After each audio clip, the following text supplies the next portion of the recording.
name's Matt Carpenter. I'm the chairperson of your board of directors. Just like to welcome everybody to the 86th annual meeting of your cooperative. I'd like to start by saying thank you, thank you, thank you to the members. We appreciate you being here today, and we appreciate your continued support of the cooperative. I would also like to say thank you to the employees of the cooperative. Your teamwork, professionalism, and individual efforts are very important to all of the members of Guernsey-Muskingum. Also, a big shout out of appreciation to our exhibitors for making our day better. We would like to open the meeting today with Tanner Caudill from John Glenn High School singing our national anthem. If everybody can please stand, remain standing for the Pledge of Allegiance led by Director Jay Gray and the invocation by Pastor Evan Greathouse of New Point Community Church, Cambridge.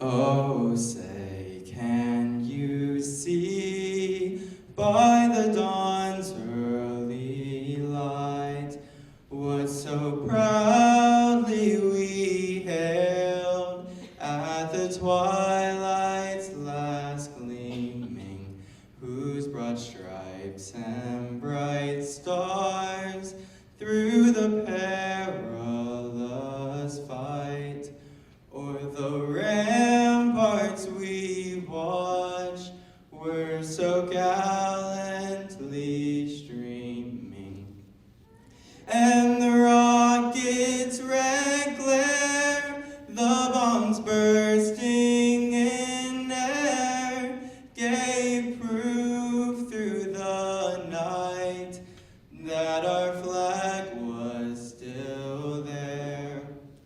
Oh, say does that star-spangled banner yet wave o'er the land of the free and the home of the brave?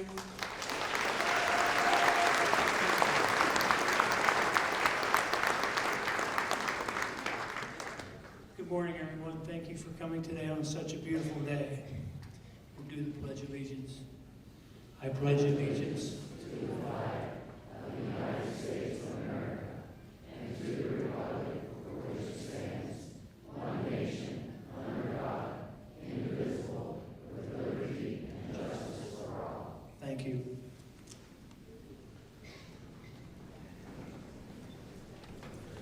Let's pray. God in heaven, we thank you today.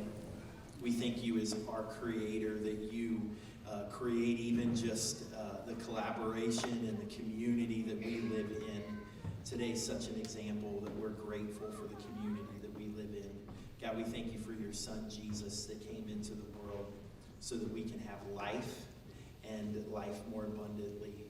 God, today we just pray for wisdom for decisions. Thank you for those in leadership of this organization. And again, as we look around the room, we're grateful that we have the opportunity to live not only in the country that we do, but in this community. And may today just remind us of the power of what happens when we come together in our efforts. We pray in Jesus' name. Amen.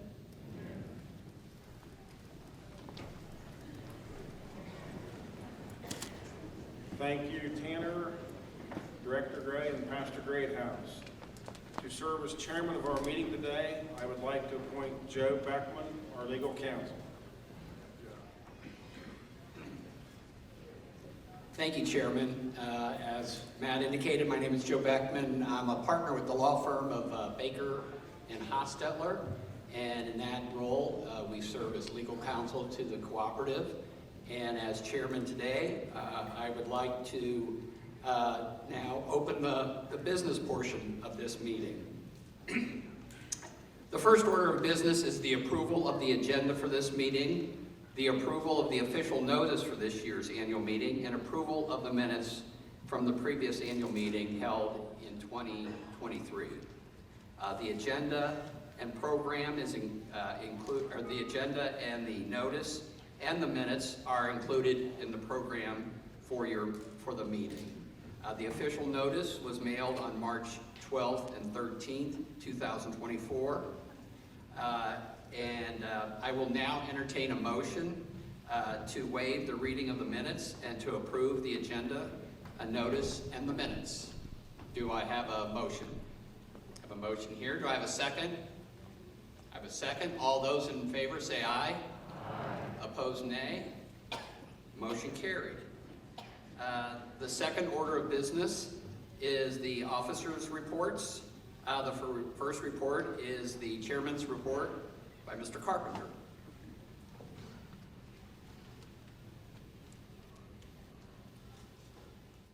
At Guernsey Muskingum, providing safe, reliable, and affordable electricity to our members comes second only to safety. Providing that service requires us to maintain 17,173 meters over 2,841 miles of line, while adding 217 new services in 2023. I'm happy to say that in the past year we had no major storms to deal with, but if you're like many people, you want to know why your power goes out on a beautiful sunny day. These tend to happen at the most inopportune time for you, our members, but there are several reasons this could happen, and I want to touch on a few of them. First, motor vehicle accidents. It can be anything from farm machinery and larger trucks catching themselves on communication wires and snapping our poles as they continue driving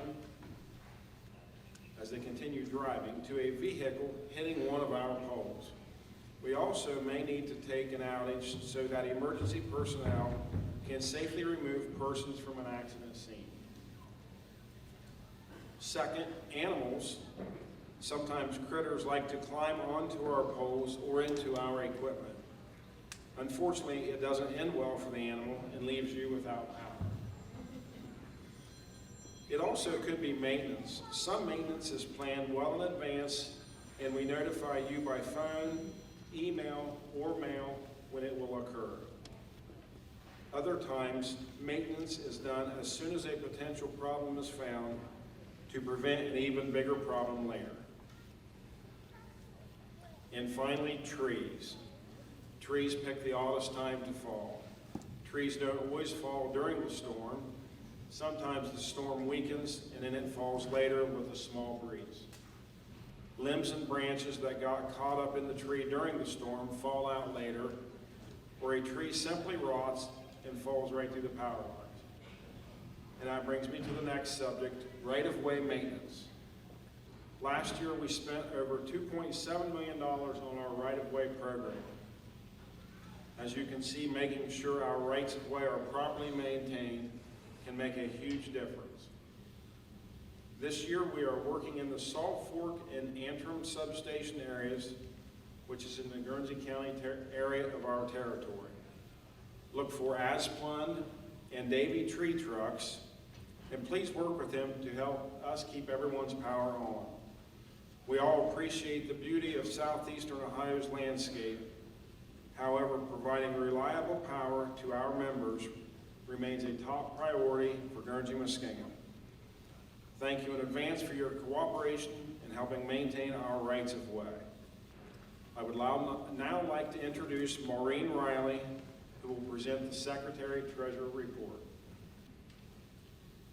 Thank you, Matt. Good morning and welcome to our 86th annual meeting. An abbreviated copy of the 2023 financial statements was mailed to each member in Ohio Cooperative Living magazine with the April issue at the end of March.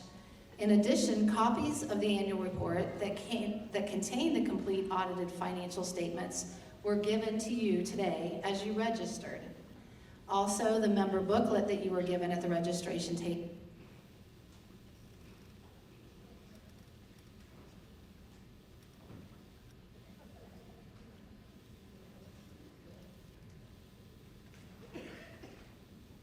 Sorry about that, everyone. Also, the member booklet that you were given at the registration table contains a summary of the cooperative's 2023 financial statements. At the end of 2023, assets of the cooperative totaled nearly $99.5 million. This represents an increase from 2022 of approximately $3 million. Equity, or your member ownership of the cooperative, totaled about $53 million. This represents a local ownership of 53.6% of total assets. Our long-term debt totaled $34.5 million at the end of 2023, or about 34.7% of total assets. Current liabilities were $11.7 million, or 11.7% of the total assets. During 2023, our revenue from operations totaled $39.6 million. Our expenses totaled about $37.4 million. Of these expenses, wholesale power costs accounted for about 56% of the total. Interest expense represented 4% of the total, while depreciation was 7%. Right-of-way clearing costs were 7%, Ohio kilowatt hours tax was 3%, and property taxes were also 3%. These 6 mostly fixed expenses represented 80% of the total expenses for the cooperative in 2023. During 2023, our operating margins totaled $2.2 million. Operating margins at this level enable the cooperative to fund a portion of the $5.2 million in capital work without borrowing all the funds from lending institutions. Non-operating margins and interest income came to about $69,000. Capital credits assigned to Guernsey, Muskingum by associated organizations was $1.3 million. Our Buckeye Power supplier shares its earnings with its members, and this makes up the bulk of capital credits from associated organizations. Guernsey Muskingum continues to refund capital credits to members and former members. As you recall, capital credits represents the retained earnings or margins of the cooperative. This slide shows that during all the years prior to 2023, the cooperative refunded $21.3 million to its members. And in 2023, the cooperative refunded $1,341,569, which was the largest amount of any year in our history. This year's refund appeared as a credit on your December bill. Over the years, total capital credit refunds have amounted to over $22.6 million. What a wonderful milestone for your cooperative to achieve. These refunds flow back into our communities, to you, our members, and to former members rather than to investors. We believe the systematic refund of capital credits demonstrates very well the nonprofit and member ownership operation of the cooperative.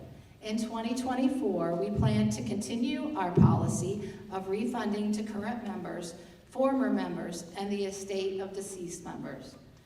I'd like now to introduce Joe Beckman, who will discuss the nomination and election of directors. Joe? Thank you, Maureen. Could we have a round of applause for Matt and Maureen?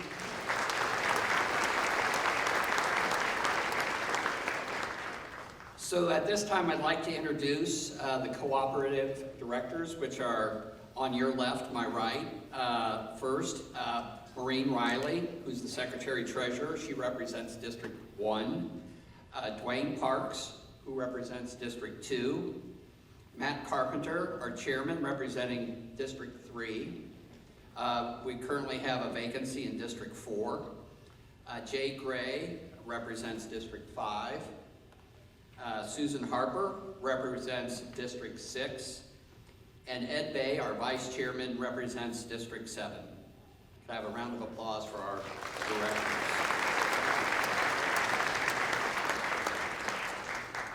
So the next order of business is the nomination and election of directors. At this meeting, we will be voting for one director for each of Districts 1 and 4, who will be elected for a 3-year term. The qualifications for directors appear in Article 4, Section 3 of the Code of Regulations. That provision states as follows: No person shall be eligible to become or remain a member of the board who is not a member and domiciled in the particular district within the service area of the cooperative which he or she is to represent, or is an employee or close relative of an employee or a person or close relative of a person who has a material financial interest in a competing enterprise, or is an employee of or a close relative of an employee of, or a person or close relative of a person who has a material financial interest in a business that sells or provides a material amount of products or services to the cooperative, or who has been an employee of the cooperative for any period during the most recent 6 years, or close relatives of such employee, or is a close relative of a person who then serves as a director of the cooperative, or has pled guilty or has been convicted, with all appeals having been completed, of any felony, theft offense, or drug abuse offense not constituting a minor misdemeanor in the immediately preceding 5 years. And as used in this article, close relative means the spouse and the relationship of father, mother, brother, sister, son, and daughter existing by reason of blood, marriage, or adoption. As you might imagine, a lawyer wrote all that, So now we will entertain nominations for the director position for District 1. District 1 includes the Muskingum County townships of Cass, Falls, Hopewell, Jackson, Licking, Madison, Muskingum, Newton, and Springfield. The Licking County townships township of Hopewell, and the Perry County township of Madison. Maureen Riley is the current director for this district. So I would ask if you are a member and would like to make a nomination at this time, you please stand and do so.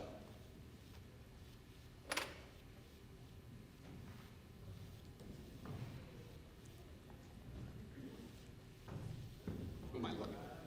Oh, I'm sorry. And your name is? Okay, and you're a member? Okay, so we have a nomination for Maureen Riley. Do we have any other nominations? Seeing none, I declare the nominations for District 1 closed. Since there is only one nomination for this district, we will conduct the election for this district by raising your orange-colored program. So, all those in favor of Maureen Riley for District 1, please raise your program. I declare that Maureen Riley has been elected as the next director of District 1. And let's give a round of applause for Maureen.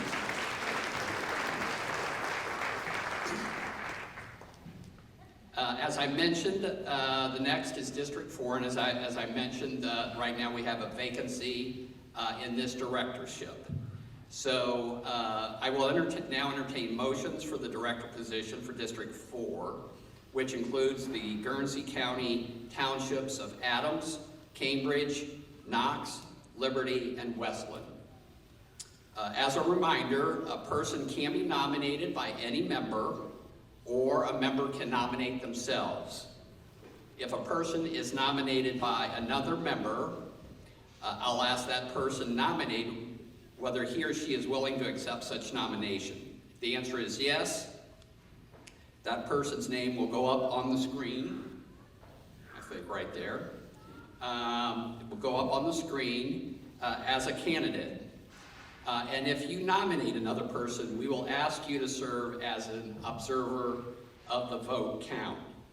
So again, in making a nomination, if you are a member or as a member you wish to nominate yourself, please stand, and we will now take nominations at this time.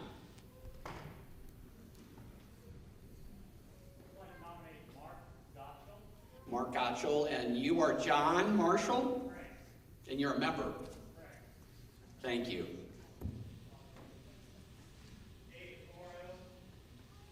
David Morrow, okay.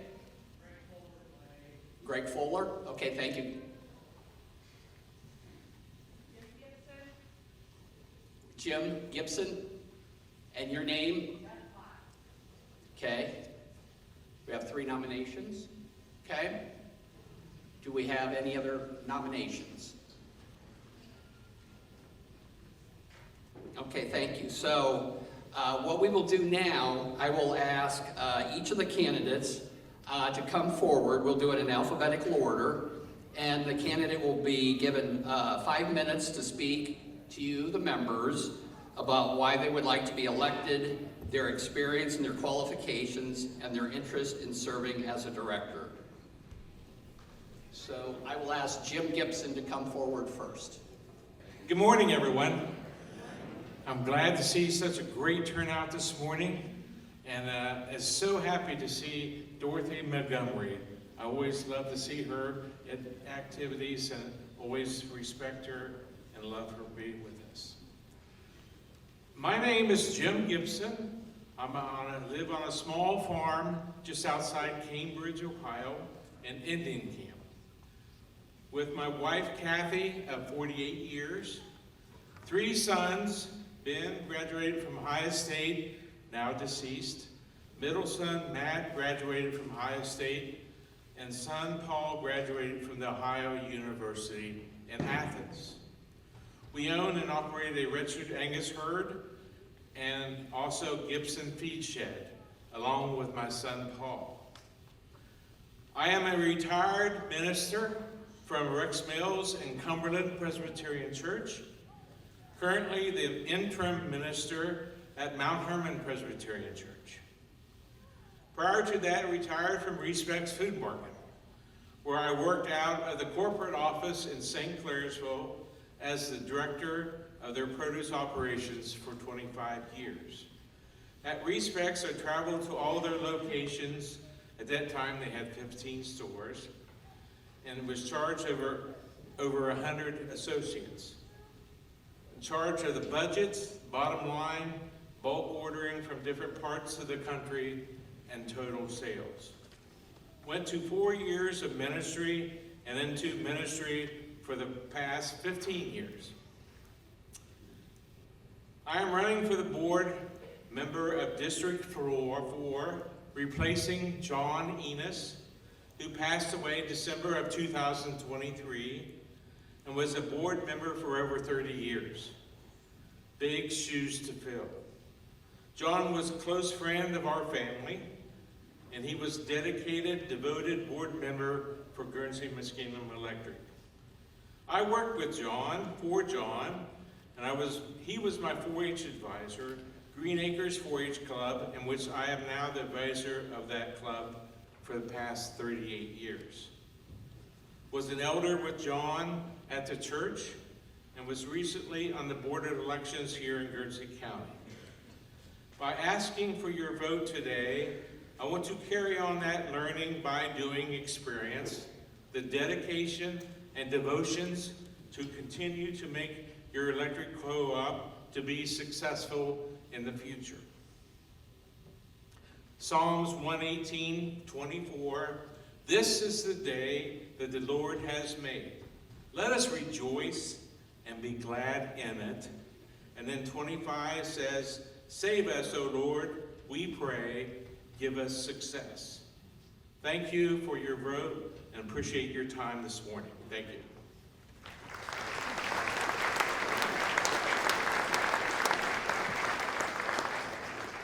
Thank you, Jim. I will now ask Mark Gottschall to come forward. So I'm Mark. My wife Jody, stand up for just a minute, please, baby. And my son Greg right next to her. And you may know her from over at McDaniel's Greenhouse. Many years she's worked over there every spring. Jody was a 4-H advisor at Guernsey County for a number of years too, with the Steak Ham Leg of Lamb Club. Greg is a machinist, tool and die maker, and he's also a co-op member. So I married into a farming family. Jody's maiden name is Warren. Her family is Warren Farms in Cambridge and Adams Township. And they've run a successful cow-calf operation for a lot of years. Jody and I have been co-op members since we were married in 1980. You guys can do the math on that one. We're in Adams Township on Skyline Drive up on College Hill. near the radio station. And we have 40 acres and we run a few head of cattle also. So with my family's help and support, I spent my entire career in the electrical industry. Started out as an inside electrician, primarily industrial commercial. Then in 1984, I went to work for what is now AEP, was Ohio Power back then. I put in 31 years, with 16 of it being a supervisor. I worked on sub-transmission voltages, 69,000 volts and down, like what feed a lot of the co-op substations.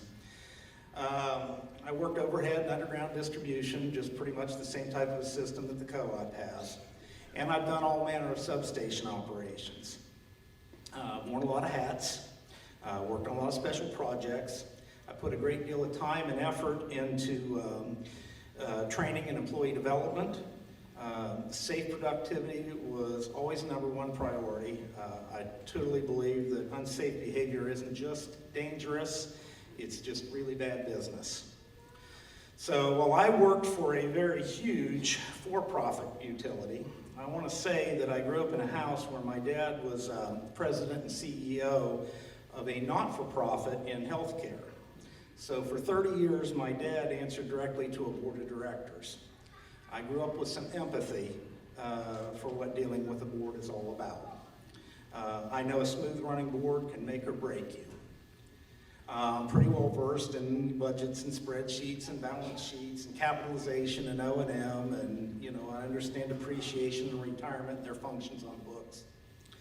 I did what I did long enough to have worked through some bad years. I've helped make tough decisions like deferred maintenance and system improvements, putting off new tools and equipment, hiring freezes. They can be very unpopular when it happens, but you buckle down, you work together, you get past the hard times, and then you move forward. I've got a better than passing understanding of some of the more obscure entities that are influencing the industry, like PJM, RTO, FERC, and NERC. If you want to go down a rabbit hole, just Google PJM interconnection, and you'll still be reading this time tomorrow. Let's see.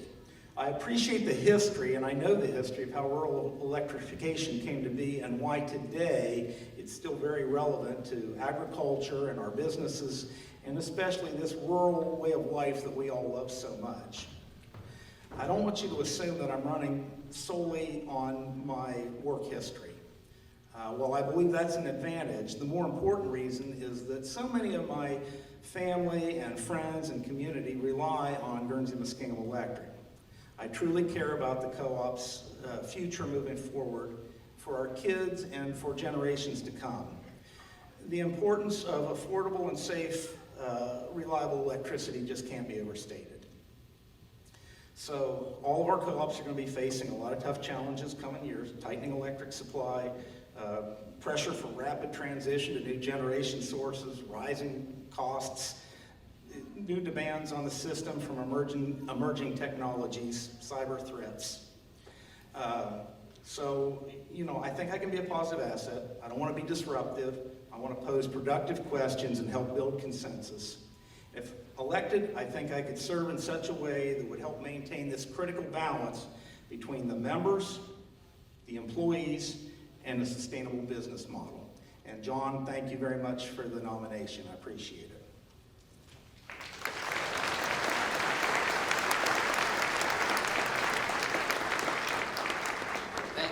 Thank you, Bark. And now, David Morrow, if you would come forward. Hi there, David Morrow, as they said. I was told we only had 2 to 3 minutes, so I cut out all of the stuff that my background, and I just kind of went the details. But now I'm feeling a little like maybe I should tell them about all that stuff. But because it's 5 minutes now, not 2 to 3. Oh, bonus. Well, because I listened. And I was Dorothy Montgomery's pastor for a number of years, and one of the things she's always told me was, David, slow down how fast you talk, and don't ramble. So Dorothy, look at this. It's typed even. I tried to be concise. So most of you may know I used to teach agriculture here at the high school. Those were my kids that were singing a little bit ago. Didn't know that was happening today, but it was fun to watch them. The last 16 years, 17 years now, I've been farming full-time. We are a contract hog grower for Heimerl Farms out of Johnstown, raise crops and cattle and do 4-H and all the other things. And I left teaching intentionally to raise our kids. So that being said, that brings me to this point. So Guernsey Muskingum has been one of a handful. Hey, I got it back on. Has been one of a handful of lifeblood businesses that have become a staple of the rural area surrounding Guernsey Muskingum's home base my whole life long and before me. Both as a provider and as an employer for our family and thousands of others.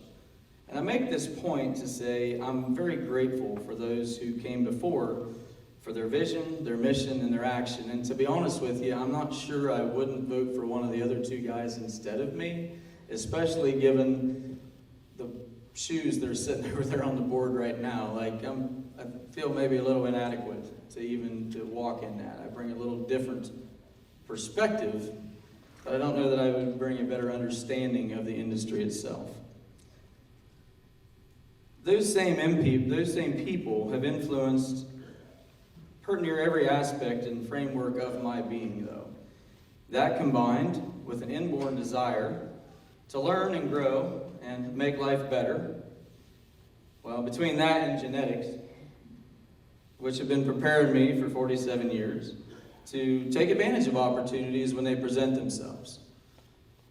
I talked to John about this maybe 2 years after I started farming, and when I first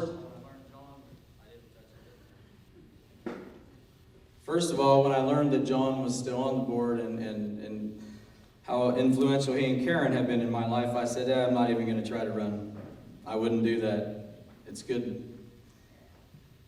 But now time's presented itself. While Guernsey Muskingum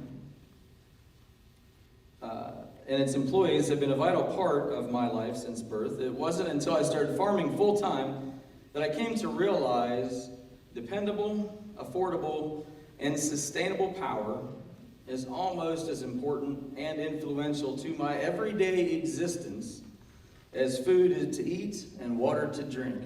And if you don't believe me, I just either watch my Facebook or ask the guys at Guernsey Muskingum when the power goes out who the first person is to call. Because my life goes to heck when that happens. For most of the last 15 years since I started farming full-time, I've sent Guernsey Muskingum more per month than I paid for my farm payment. It is by far my largest operating expense for our farm. And while that may sound like a complaint, it's not. However, it is a reason for me to want the absolute best product and service at the most affordable price possible for our area. So while many people see their electric bill as a it is what it is situation, I see it as a critical expense that if managed well, that it can be a game changer in our daily life. And I want to be a part of making that happen. Because I can't complain about it if I don't do something about it, right? The other thing I've come to learn over the last 27 years, since I started sending Guernsey Muskingum a check, is that while an independent, and since I started farming, is that while an independent may be able to be self-sustaining, regardless of outside influence, what it costs us to do so in both time and money is rarely worth what it costs. And I say this because more often than not, we or those people who try to be self-sustaining have very little natural volume or bargaining power, and therefore influence very little, ethically or legally, for themselves or their community. However, a collective of people banding together with each other's interest first at heart have volume, and therefore they have power, and therefore they have influence. And that being said, It only works if the people who are in charge of that power have walked in the smallest of shoes of the people they represent and grown into the bigger shoes. As Teddy Roosevelt said, if it's not good for all of us, it's not really good for any of us.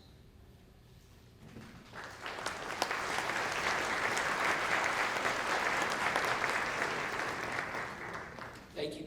Thank you, David. Okay. So will all members who nominated one of the three candidates please come forward, joining Andy Bone over here, to serve as observers of the vote tabulation process. And while they're making their way over there, once again, a reminder that today's vote will be subject to verification that the winning candidate satisfies all of the eligibility requirements to serve as a director.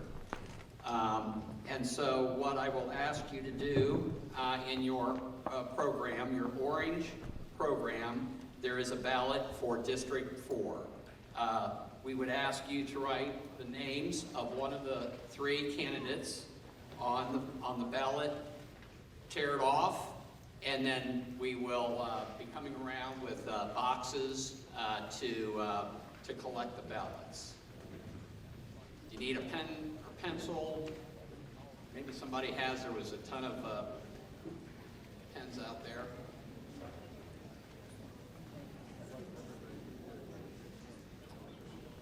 Please make sure you write the name neatly. And only write the name of one of the candidates. If you put down another name, your vote will be disregarded. Otherwise, it looks like everyone has cast their ballots. So I now declare the voting for District 4 closed. And then we will be counting the ballots. Election results will be announced following the drawing for door prizes if the tabulation has been completed. So we'll go on to the next order of business, which are reports and presentations. The first is the youth report by Ed Bay and Susan Harper. Well, good morning. We continue to support strong youth programs that provide encouragement to our young people, encouragement to continue their education, and encouragement to develop into strong citizens in our democratic society. The cooperative supports our local FFA programs and the FFA Foundation. We also support 4-H programs and the 4-H Foundation throughout our service area in many ways. Each year, the cooperative sponsors 2 students to attend the Washington, D.C. Youth Tour. This program assists young people in understanding our democratic form of government. Madison Crispin, a sophomore at John Glenn High School, and Sarah Myers, a junior at Indian Valley High School, were awarded the trip this year. This year marked the 71st year for our cooperative's high school senior scholarship program. On March 2nd, 18 students from 9 high schools participated in the cooperative scholarship competition. Shown on these slides are the students who were winners of this year's competition. 6th place winner is Eliza Jane Morrow, who attends John Glenn High School. And 5th place winner is Jesse Furman, who is homeschooled. The 4th place winner is Jacob Feldner, who attends Shenandoah High School. And the 3rd place winner is Abby Cox, who attends Philo. The 2nd place winner is Taylor Sichna, who attends Meadowbrook High School. And the 1st place winner is Caleb Stanberry, who attends Cambridge High School.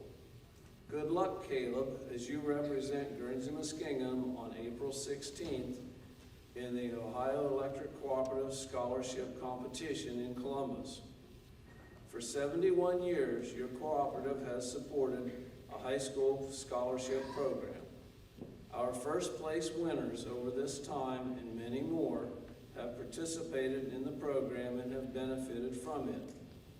Many of those are still in our community, making southeastern Ohio a better place to work, live, and raise a family.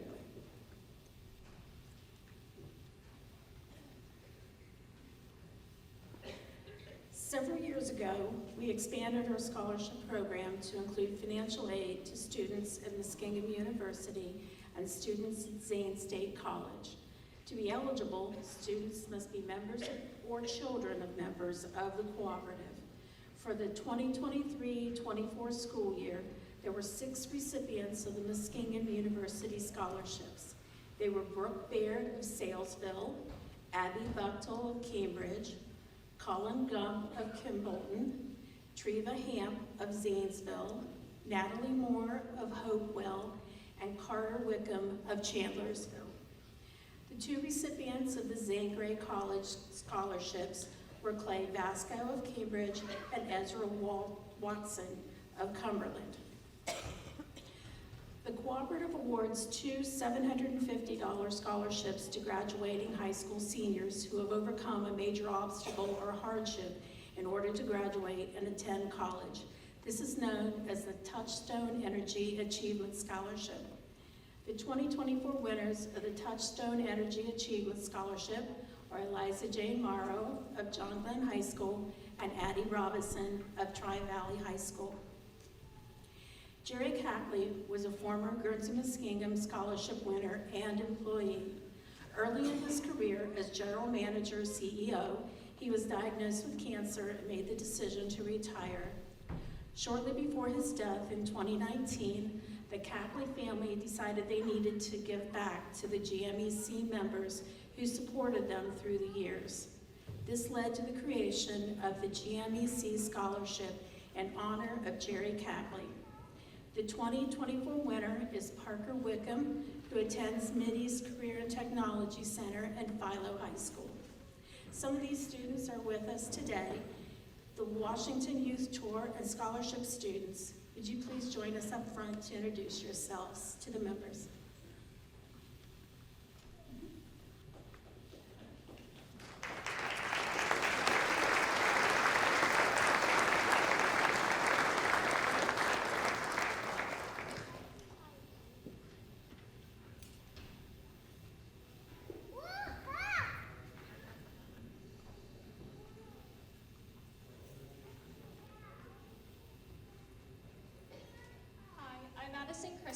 And I am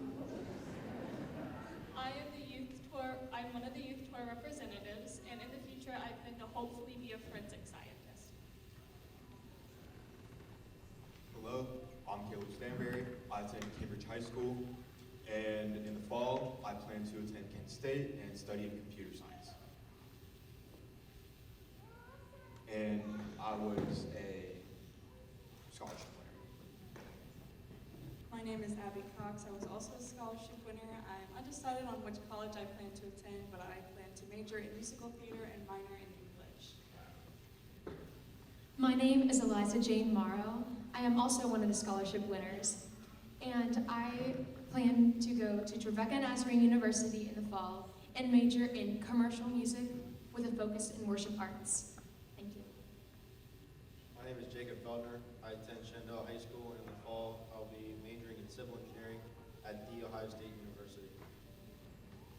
Hello, my name is Parker Wickham, and I'm the recipient of the Jack Cackley Honor Scholarship. And after high school, I plan to go to Akron University and study electrical engineering.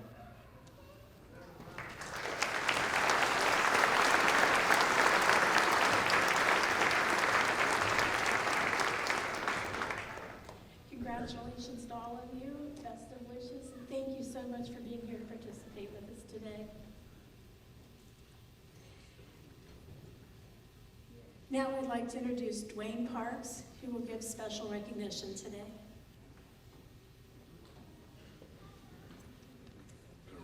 Can you hear me? It's all right. We like to talk about our assets. Guernsey Muskingum has so many assets. It's all made up in poles, wire, transformers, and trucks. But our most important assets are our employees and you, the consumers. Without them, we'd be nothing. There was no retirements in the co-op for the past year, but we want to take time to honor longtime director John Enos. John was appointed to the board of directors in 1992 to fill the vacant seat on District 4. And in 1994, the membership elected him to continue as a District 4 director until his death in December 20th, 23. During his time on the board, he served as vice president of the board from 2001 to 2005, as chairman of the board from 2005 to 2008. John was proud to be a cooperative member and sit on the board to represent his friends and neighbors. At this time, I would like to ask the Enos family to come forward to receive a token of appreciation in his memory.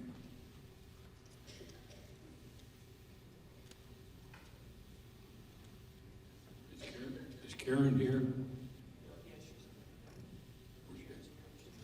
Okay. Whole family come up.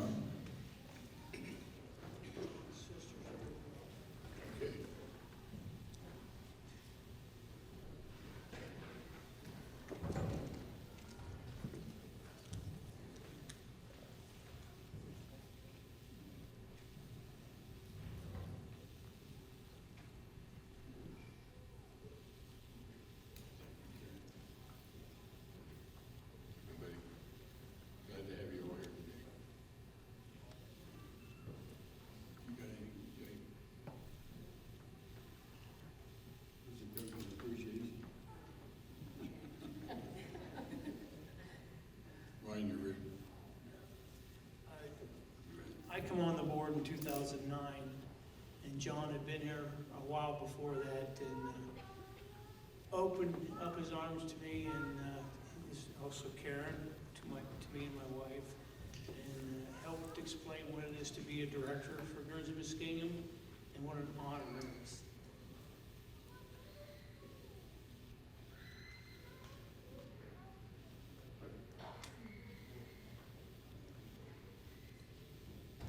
I did. But John and I knew John a long time before either one of us was on the board, and we'd worked with him in different things. I always thought a lot of John and the whole family. We appreciate you all coming. I thought they had it.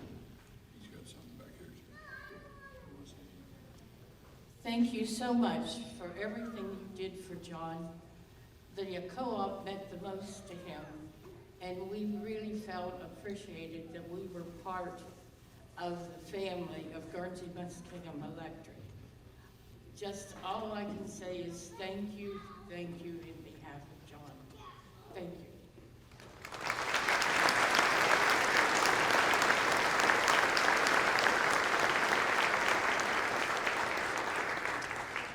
Here's a clock from the cooperative in memory of John. Thank you.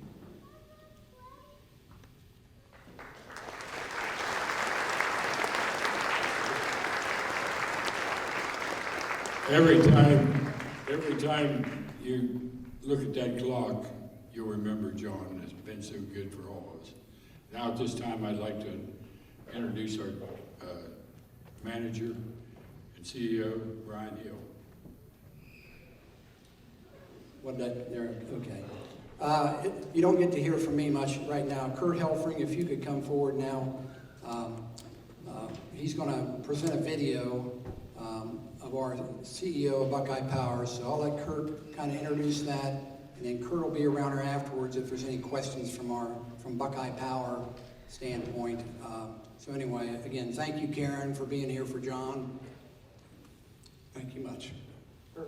So you had heard earlier from Maureen about some of the fixed costs of the cooperative, and she mentioned that 56% is from your wholesale power supplier. So I think it's appropriate that you hear from a representative of Buckeye Power, who is your wholesale generation transmission provider. So you're going to hear a video, I hope, from Pat O'Loughlin, who's the president and CEO, and he's going to talk about two issues that are of utmost importance for Buckeye Power. That's affordability and reliability. And about affordability, he's going to talk about the effect of inflation on wholesale power costs, and on reliability, he's going to talk about the impact of federal regulations that's really impacting, or has the potential to impact, reliability in a negative way. So Pat, take it over. Hi, I'm Pat O'Loughlin, President and CEO of both Ohio's Electric Cooperatives, the statewide trade association representing electric cooperatives, and Buckeye Power, the provider of electric generation and transmission services to all electric cooperatives operating in Ohio. In total, the 25 electric cooperatives we serve provide electricity to the homes and businesses of 1 million people across Ohio. We are grateful for the opportunity to provide service to your electric cooperative and appreciate the opportunity to participate in today's meeting. Today is an opportunity for you to hear firsthand from the leaders of your cooperative and get a better understanding of the issues we face today and those issues we see on the horizon that impact our ability to provide you the safe, reliable, and affordable electric service that you depend on. There are two big challenges Ohio's electric cooperatives face today. First, the impact of inflation on nearly every aspect of our business, and ultimately, its impact on your electric bill. Second, an aggressive federal regulatory agenda that is affecting both the reliability of the national electric power system and the cost of producing and distributing electricity across the grid from our power plants to your electric cooperative. We've all seen the effects of dramatic inflation over the past couple of years on nearly everything we buy. That's true for your electric cooperative as well. The cost of materials to build and maintain local electric systems, the cost of vehicles and equipment, higher wages for our workforce are all contributing to increases in your electric bill. Your electric cooperative is aggressively managing costs where it can, making decisions about projects and investments to balance the need for maintaining a healthy and reliable electric system and the cost increases that go along with each investment. Your board and management are carefully considering how to best meet both your immediate needs and the longer-term needs for a healthy electric infrastructure. Our second challenge is more concerning. It's the aggressive federal regulatory agenda that we are facing, primarily driven by the US EPA and its unrealistic goal to decarbonize our economy by 2035. This is affecting the ability of all utilities to produce an adequate and reliable supply of electric generation to meet the ever-growing demand for electricity and causing significant increases in costs. The US EPA has proposed several measures over the past couple of years that are both driving up the cost of producing electricity and causing several power plant operators to shut down fossil-fueled electric generation in order to avoid costly investments that provide little, if any, environmental benefits. The premature closing of power plants without a reliable way to replace that lost power generation has weakened the electric power system and increased our risk of widespread power outages during extreme weather events. We aren't alone in our concerns with this ill-conceived regulatory agenda. The North American Electric Reliability Corporation, the entity entrusted by both the US and Canadian governments to monitor and assess the reliability of our nation's power system reliability, has the same concerns. So do most regional grid operators in the US. PJM Interconnection, the grid operator for Ohio and 12 surrounding states, has stated government policies are the greatest threat to our diminishing electric system reliability. We've already seen the costly and dangerous impacts of these policies in Texas, in California, and just last Christmas Eve in several nearby states. In the last year, I've joined other industry experts on Capitol Hill to express our concerns with the negative impacts the EPA's proposed rules would have on our nation's electric system, and on the people like you that depend on us for affordable, reliable supply of electricity. While we are making some progress with elected officials, we are still faced with a gauntlet of misguided regulations. It is essential that our elected representatives in Washington get our priorities straight. First, reliable, second, affordable, and third, as clean as possible, and we need to keep it in that order. Your electric cooperative has strongly supported these efforts to improve the policies and regulations that govern our operations. The leaders of your cooperative are looking ahead, making needed investments and improvements to be sure we're doing our part to keep our local electric system infrastructure in good shape so that we can meet your needs today and in the future. We remain committed to you, our members, and to our local communities. We hope you will continue to support our efforts to balance the demands we face and to help keep our priorities in order. Each cooperative is made up of a team of individuals that work together for your common good. And one thing has remained constant over the years for Ohio's electric cooperatives. When we face challenges, we are always more successful when we work together as a team toward our common goals. Thank you for your support and your participation in your electric cooperative.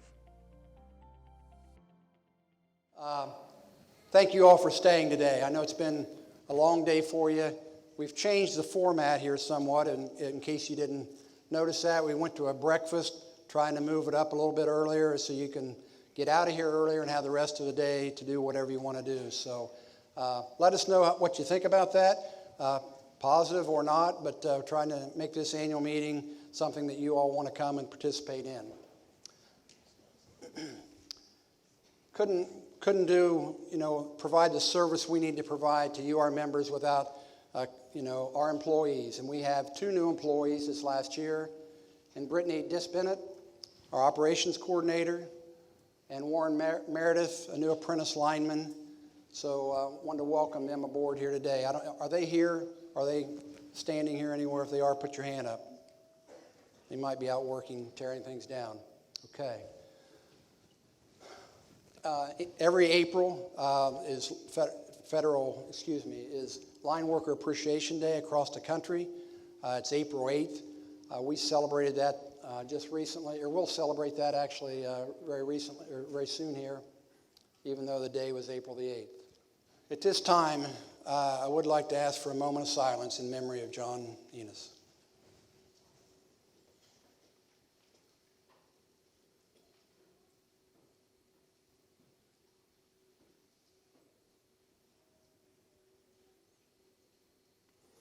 Thank you. John really, he did, like Karen said, John really enjoyed serving people and sitting on this board. And John was a dear friend of mine, as well as I served with him as a director. And then he was, he was who hired and I worked with as the CEO. So I definitely miss John and will in the coming years.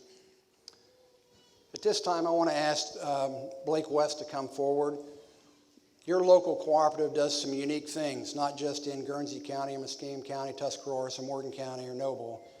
We actually work with some international programs around the world.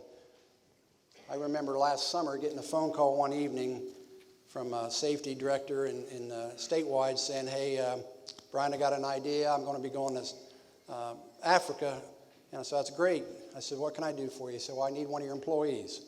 And Blake West he said, is who I'd really like to have come forward and go with me. I said, no, that's great. I'll think about it. When you need to know? He said, by first thing in the morning. So anyway, Blake, take it away and tell them a little bit about your experience, and appreciate Blake stepping up to the plate.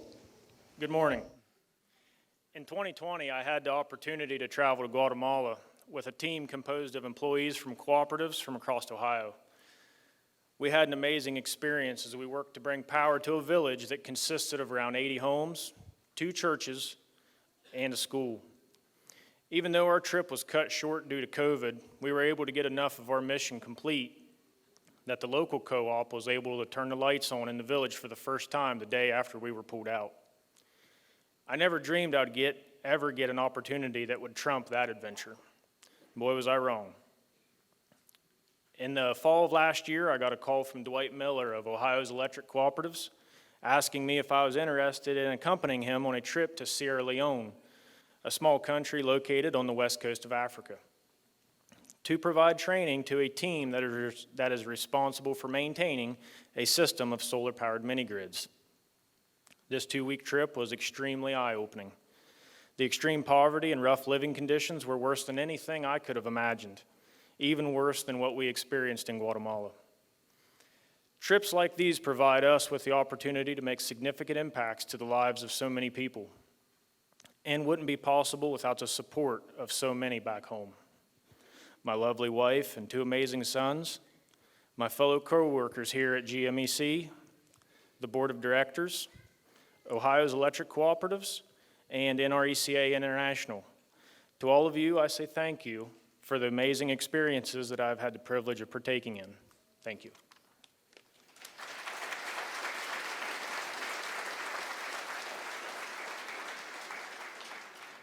Thank you, Blake, for that and for going and serving at that capacity. Now, what you all want to hear about, right? Rates. Unfortunately, your co-op is experiencing the same things that you are in your everyday life. Inflationary cost is hitting all of us, including what it takes to serve you, our members. This year, in February, if you noticed on your February bill, there was a 7 mil increase, so that equates to $7 for every 1,000 kilowatt hours that you use. So about an average residential home would have seen a $7 a month increase. And they also seen a $4 a month increase on our service availability, which is a fixed charge that you'll see every month. Back in 2023, we had a 3 mil increase on that same February bill, and a $1 increase in service availability. I don't know if you can see the chart below there, but how do we compare with our competitors? How do we compare with AEP? Well, today, if you use 500 kilowatt hours, Guernsey Muskegon would be $104, AEP would be $114. This is based off their website pricing. For 1,000 kilowatt hours, your bill would be $172.72, theirs would be $210. And so on and so forth. I won't say the first time in history, but one of the first times in history that Guernsey Muskegon has been consistently less. You know, we've always been talked about that we're higher priced, and there's a lot of reasons why that, because we have 6 customers per mile line, and they'll have 30 to 35 customers per mile line. But right now, the way the market is, your power bill, even though you've seen increases, is still more competitive than that of AEP's.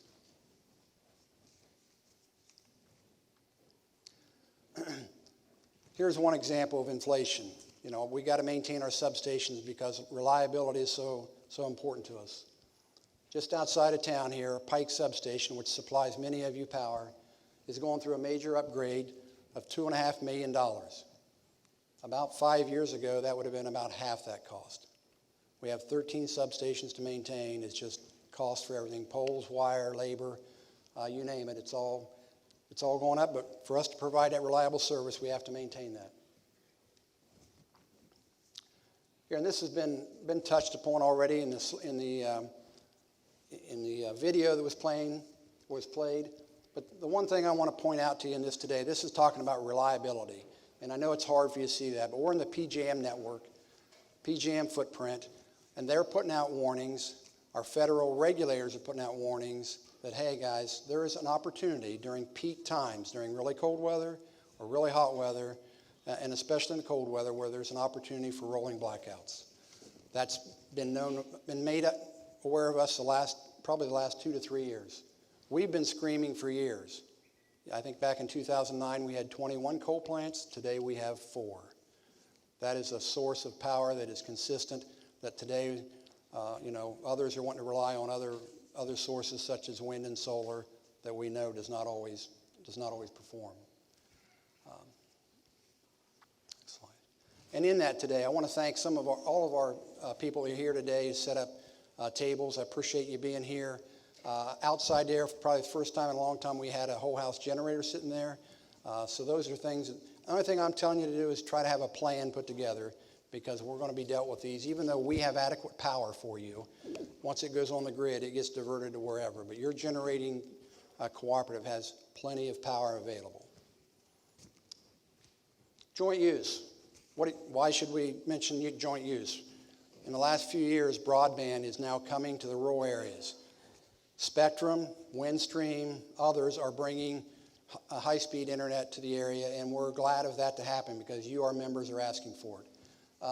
Fortunately, unfortunately, whichever the case may be, we have no ability to tell them they can't be on our poles.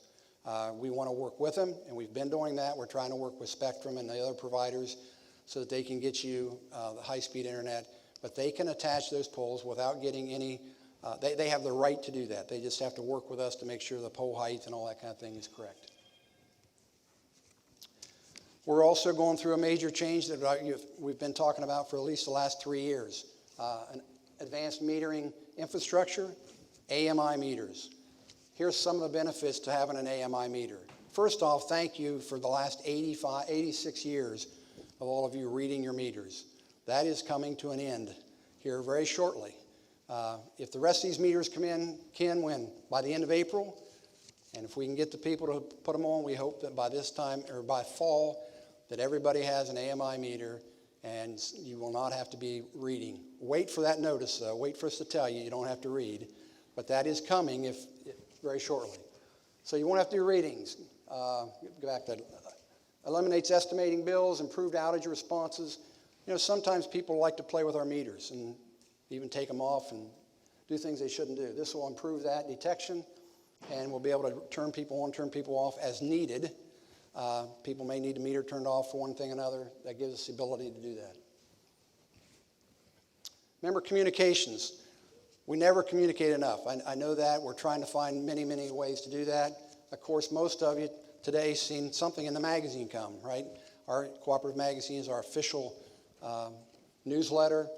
You either get a bill stuffer or the magazine to notify you of the annual meeting. We also put notes on your bills. Those of you who are paying the bills, read those. There's special notes sometimes will be put on there about activities. We'll send postcards out if we know we've got an outage coming up in a certain area. And then we also have electronic means or digital means. Facebook. If you're not on Facebook, this is a good reason to be. We'll put a lot of notices out on Facebook. Emails. If we don't have your email, we're not wanting to pester you, but if you got our email, that'll help us notify you of issues coming up. Of course, our website and then Smart Hub. Smart Hub is another tool we use.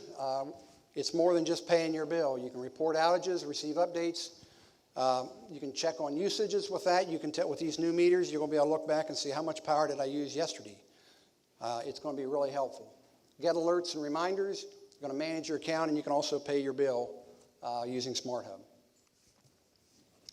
Hopefully I didn't hold you up too long. Thank you all for being here. Really appreciate your input. We just did a survey. Some of you may have participated in that. Some of the comments are very positive. Some comments want calls back. I'll try to get called back. And we're not perfect, but if you've got concerns, then by all means reach out to us and we'll try to address them. Ma'am.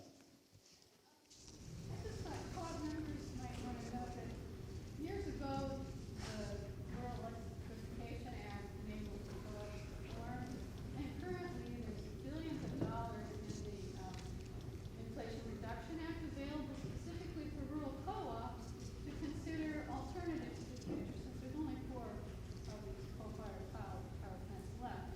So I wondered, is our co-op looking at using those funds? Because they're available now, but they're only for a limited amount of time. But it's a way for us to continue with the government offering solutions to some of the, upcoming events that we all see happening. We all wonder what's our co-op. We are yeah, and your name, please?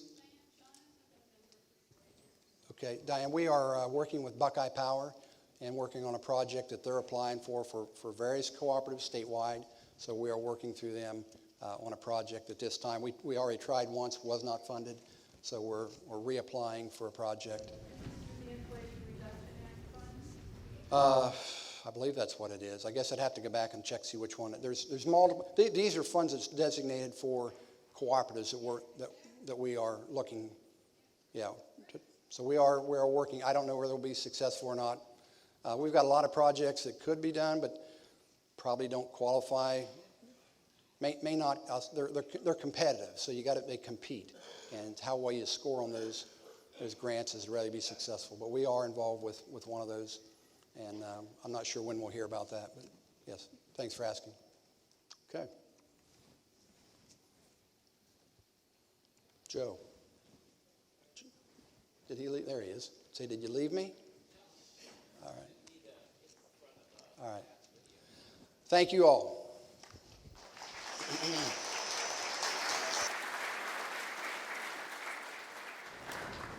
Thank you, Brian. So I will now entertain a motion to accept the officers' reports. Can I have a motion? Have a motion, a second? A second, all in favor say aye. Aye. Opposed, nay. Motion carries. Next, is there any unfinished business to come before this meeting? Hearing none, is there any new business to come before this meeting? Hearing none, I would like to announce then the adjournment of the meeting. Before I do that, I do have the results of the election. I would like to thank Jim and Mark and David for running for the board seat and making the time and effort to come here today and providing information on their interest in running. Based upon the vote that was just tabulated, Mark Gottschall has been elected as the District 4 Director.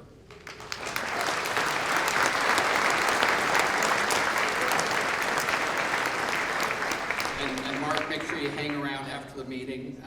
We'll have a little post-meeting after that. So thank you for coming. Since there is no further business to come before this meeting, I declare the 2024 annual meeting of members adjourned.